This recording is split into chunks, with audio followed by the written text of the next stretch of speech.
محمد دينه حق ندين به محمد مجمل حقا على علمي.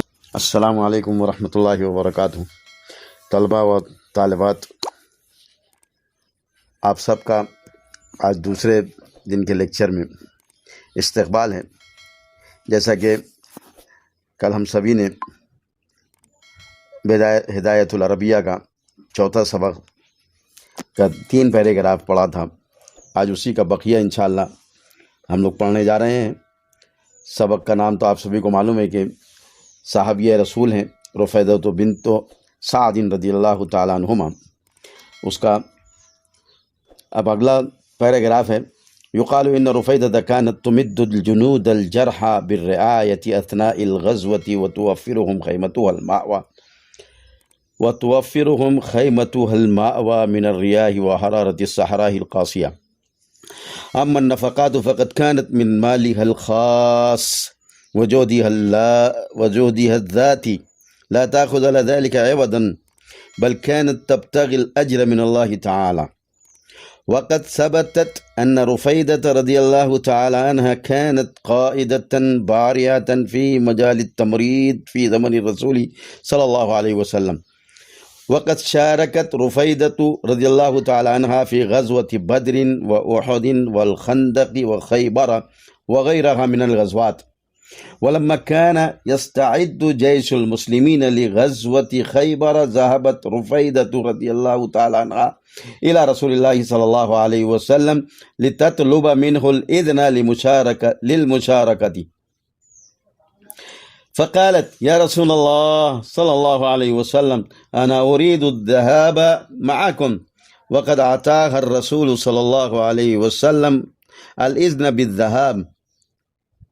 وقد خصص الرسول صلى الله عليه وسلم جزءا من الغنيمة لرفيدة رضي الله تعالى عنها.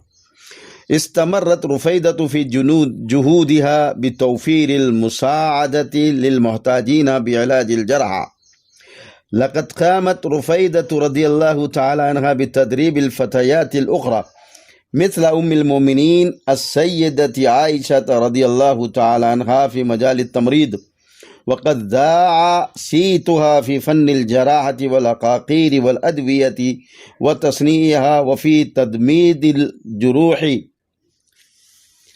اب حضرات نے عبارت کو بغور سنا. اب اس کے الفاظ معنی پر تھوڑا سا ہم لوگ توجہ دیں. قالا سے یہ فعل مجہول ہے، یقالو اس طرح سے. امد یمد اس کے معنی ہوتے ہیں امداد، اس کا مصدر ہے، مدد کرنے کے معنی میں ہے. جنود یہ جمع ہے، اس کا واحد جو ہے تو جندیون ہے. اسی طریقے سے جرحا یہ بھی جو ہے تو جمع ہے، اس کا جو ہے تو جری اس کا واحد ہے. غزوہ کو کل بتا دیا گیا تھا. وفر یوفر توفیر یہ فعل ہے، یعنی وافر مقدار میں کسی چیز کا حاصل ہونا یا کوئی چیز مہیا کرنا، اس کے معنی میں یہ استعمال ہوتا ہے.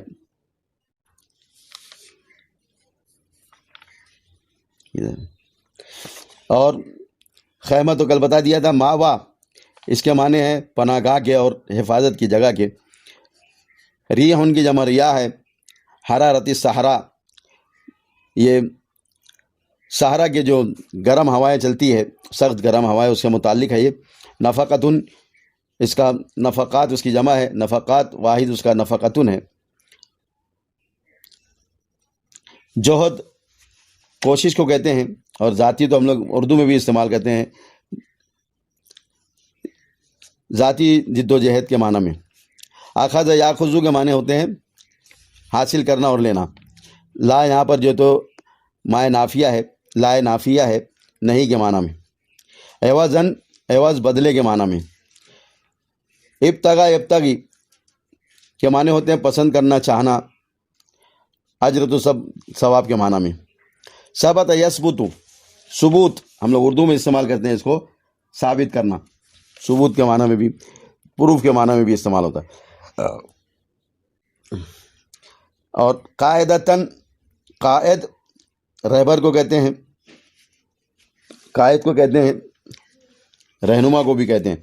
بارعاتن کے معنی ہوتے ہیں ماہر، فی مجال التمرید یعنی مریضوں کی دیکھ بھال کے لائن سے اور کے شعبے میں، یہ تو اس طرح سے ہے۔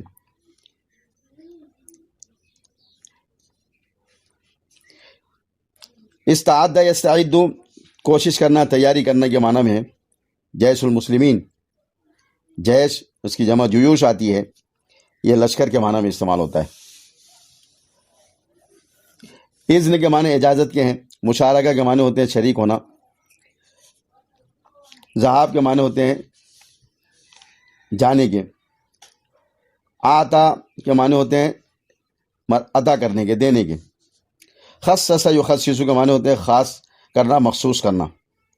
جزءاً کے معنی حصے کے ہیں، اور غنیمہ کہتے ہیں جو جنگ کے بعد جو مال، جو جیتی ہوئی فوج ہوتے ہیں ان کو جو مال حاصل ہوتا ہے اس کو غنیمت کہتے ہیں۔ استمر یستمر استمران دوام کے معنی میں ہے، یعنی کسی چیز پر جو تو کام کو جاری رکھنے کے معنی میں ہے، جاری رہنا، اس معنی میں استمر استعمال ہوتا ہے۔ توفیر وافر مقدار، زیادہ سے زیادہ مقدار میں۔ محتاجین محتاج کی جمع ہے۔ تدریب کے معنی تربیت کے ہیں۔ فتیۃ اور اس کی جمع فتیات آتی ہے، لڑکیاں جو بڑی عمر کی جو لڑکیاں ہوتی ہیں ان کو کہا جاتا ہے۔ زا کے معنی ہوتے ہیں پھیلانے اور شاید زیادہ عام کرنے کے ہوتے ہیں۔ سیت ان کے معنی شہرت کے ہیں۔ فی فن الجراحہ یعنی سرجری کے فیلڈ میں، سرجری کے میدان میں، آپریشن وغیرہ کو بھی کہتے ہیں اس کے میدان میں۔ عقاقیر عقار کی جمع عقاقیر ہے، عقار ان کی جمع عقاقیر ہے۔ یہ دوائیوں کے معنی میں استعمال ہوتا ہے، جڑی بوٹیوں کی جو دوائیاں خاص طور سے ہوتی ہیں اس کو بولا جاتا ہے۔ ادویہ دوا کی جمع ہے، یہ اس کا ادویتن اس کا واحد جو تو دواؤن ہے۔ تصنیع کے معنی ہوتے ہیں اس کو دوا سازی کے کام کے لیے بنانے کے معنی میں استعمال ہوتا ہے۔ اور اسی طریقے سے تدمید استعمال ہوتا ہے، مرم پٹی وغیرہ کرنے کو، پلاسٹر وغیرہ لگانے کو کہتے ہیں، زخموں کی مرم پٹی کرنے کو تدمید الجروح کہتے ہیں۔ اس طریقے سے یہ اس کے الفاظ معنی ہو گئے۔ اب اس کے ترجمے پر ہم چلتے ہیں، ترجمے پر غور کرتے ہیں۔ حضرت رفیدہ رضی اللہ تعالیٰ عنہ کے بارے میں کسی کے بارے میں کہا جاتا ہے، اس کو عربی میں اس طرح سے واقعہ جو بیان کیا جاتا ہے اس کو اس طرح سے یقال کہا جاتا ہے کہ بے شک حضرت رفیدہ رضی اللہ تعالیٰ عنہ زخمی سپاہیوں کی، زخمی فوجیوں کی برابر آپ جو تو خاص طور سے دیکھ بھال اور ان کی نگرانی اور ان کی مدد کرتی تھیں۔ غزوات کے دوران، جنگ کے دوران میں، جنگ کے درمیان میں آپ ان کی امداد اور مدد کو برابر پہنچتی اور ان کی مدد کرتی، اور ان کا خیمہ جو ہے تو ایک پناہ گاہ کے طور پر سخت صحرا کی گرم ہواؤں سے ان کا خیمہ جو ہے تو محفوظ ہوتا تھا، اور وہاں جو تو ان کا خیمہ ان کو وہ مہیا ہوتا تھا زخمیوں کے لیے۔ اور اپنے خاص مال سے، ان میں سے اپنے خاص مال کے ذریعے سے وہ ان زخمیوں پر آپ خرچ کرتی، اپنا پورا جو ہے تو مال ان پر لگا دیتی، اور اپنی ذاتی کوششیں بھی ان کے زخموں کو اچھا کرنے اور ان کی بیماری کو دور کرنے میں آپ صرف کر دیتی تھیں۔ اور اس کے بدلے میں آپ کوئی بھی جو تو اجرت نہیں لیتی تھی، بلکہ آپ خواہش مند ہوتی تھیں، اس بات کو پسند کرتی تھیں کہ الاجر من اللہ، کہ اجر اللہ کی طرف سے ہے، ملے گا، اور وہ اس امید پر کہ آخرت کے دن، کل قیامت کے دن اس کا زیادہ سے زیادہ اجر و ثواب ملے، وہ اس امید کو لے کر کے یہ تمام کام انجام دیا کرتی تھی۔ یعنی بغیر کسی دنیاوی لالچ اور غرض و غایت کے آپ بے لوث ان مسلمان مجاہدین زخمیوں کی جو تو آپ مدد کرتی تھیں اور علاج معالجہ کرتی تھیں، اور اس پر کوئی اجرت کا جو تو آپ خواہش مند نہیں ہوتی تھی۔ وقد ثبتت ان رفیدۃ رضی اللہ تعالی عنہا كانت قائدۃ بارعۃ فی مجال التمرید فی زمن الرسول صلی اللہ علیہ وسلم۔ اللہ کے رسول صلی اللہ علیہ وسلم کے زمانے میں آپ بیمار کی دیکھ بھال کے جتنے بھی مواقع ہوتے تھے ان میں حضرت رفیدہ نے اس بات کو ثابت کر دیا کہ وہ ایک خاتون رہبر اور ماہر خاتون رہبر کے طور پر جو تو آپ نے اپنے آپ کو منوا لیا اور ثابت کر دیا کہ وہ اللہ کے رسول صلی اللہ علیہ وسلم کے زمانے میں یعنی مریضوں کے تعلق سے اور میڈیکل اور طبی لائن کے تعلق سے آپ ایک بہترین خاتون رہبر تھیں، ماہر خاتون رہبر کے طور پر اپنے آپ کی پہچان کرا دی، اپنے آپ کو ثابت کر دیا۔ حضرت رفیدہ رضی اللہ تعالیٰ عنہ نے غزوہ بدر میں، اسی طریقے سے غزوہ احد میں، اسی طریقے سے غزوہ خندق اور غزوہ خیبر وغیرہ، اور اس کے علاوہ بھی کئی غزوات میں آپ برابر کی شریک رہیں۔ ہر ایک میں آپ کی شرکت جو ہے تو بالتحقیق معلوم ہوتی ہے، اس لیے کہ قد جو استعمال ہوتا ہے وہ کسی بھی بات کو تحقیق کے طور پر پیش کرنے کے لیے استعمال ہوتا ہے۔ وَلَمَّا كَانَ يَسْتَعِدُّ جَيْشُ الْمُسْلِمِينَ لِغَزْوَةِ خَيْبَرَ ذَهَبَتْ رُفَيْدَةُ إِلَى رسول اللہ صلی اللہ علیہ وسلم، اور جب غزوہ خیبر کے لیے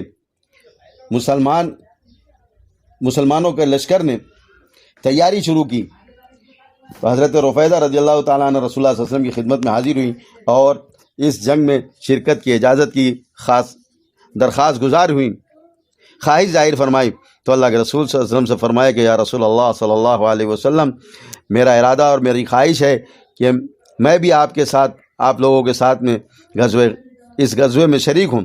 تو اللہ کے رسول صلی اللہ علیہ وسلم نے، یعنی وقت یہاں بھی استعمال ہوا، اللہ کے رسول صلی اللہ علیہ وسلم نے ان کو یہ بات تحقیق کے ساتھ کہی جاتی ہے کہ غزوہ خیبر میں ان کو جانے کی اجازت مرحمت فرمائی، اور مرحمت فرمانے کے ساتھ ساتھ اللہ کے رسول صلی اللہ علیہ وسلم نے مجاہدین کے مال غنیمت جو حاصل ہوا اس میں ان کا ایک خاص طور پر حصہ جو ہے تو رکھا۔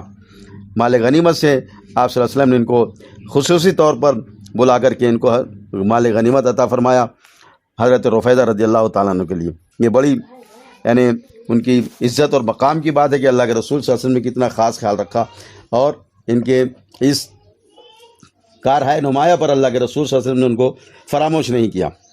استمرت رفیدۃ رضی اللہ تعالیٰ عنہ فی جہودہا فی توفیر المساعدۃ للمحتاجین بعلاج الجرحى، اور حضرت رفیدہ رضی اللہ تعالیٰ عنہ نے اپنی تمام تر کوششوں کو جاری و ساری رکھا غریب مریضوں کے لیے اور زخمیوں کے علاج کے لیے اپنی تمام تر کوششوں کو برابر جاری رکھا، اور ان کی کوششیں اتنی بارآور ہوئیں اور اتنی ثمر آور ہوئیں کہ انہی کوششوں کے نتیجے میں آپ نے جو ہے تو دوسری نوجوان لڑکیوں کی تربیت میں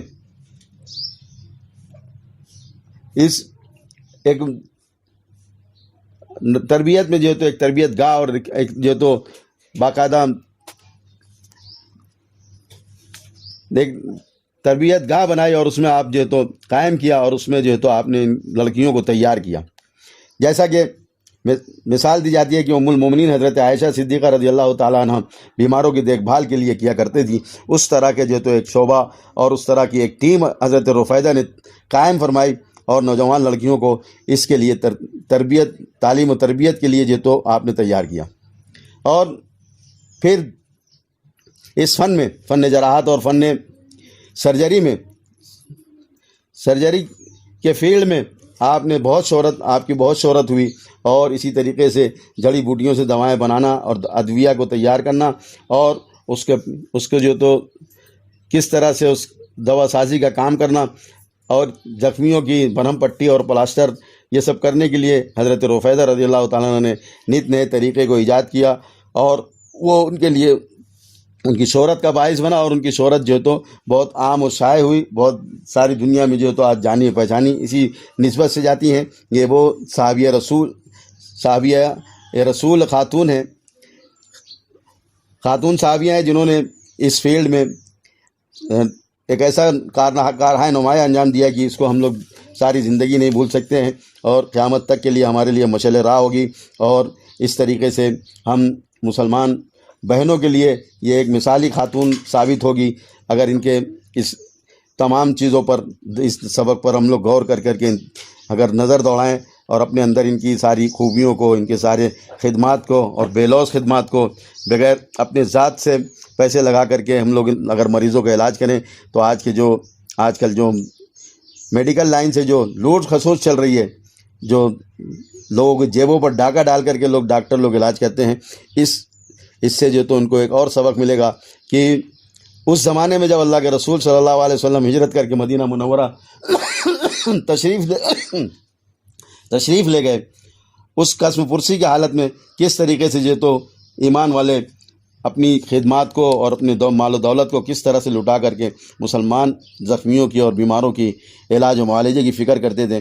آج کاش اس طرح کا یہ دور آ جائے تو آج غریب لوگ جو تو یعنی بغیر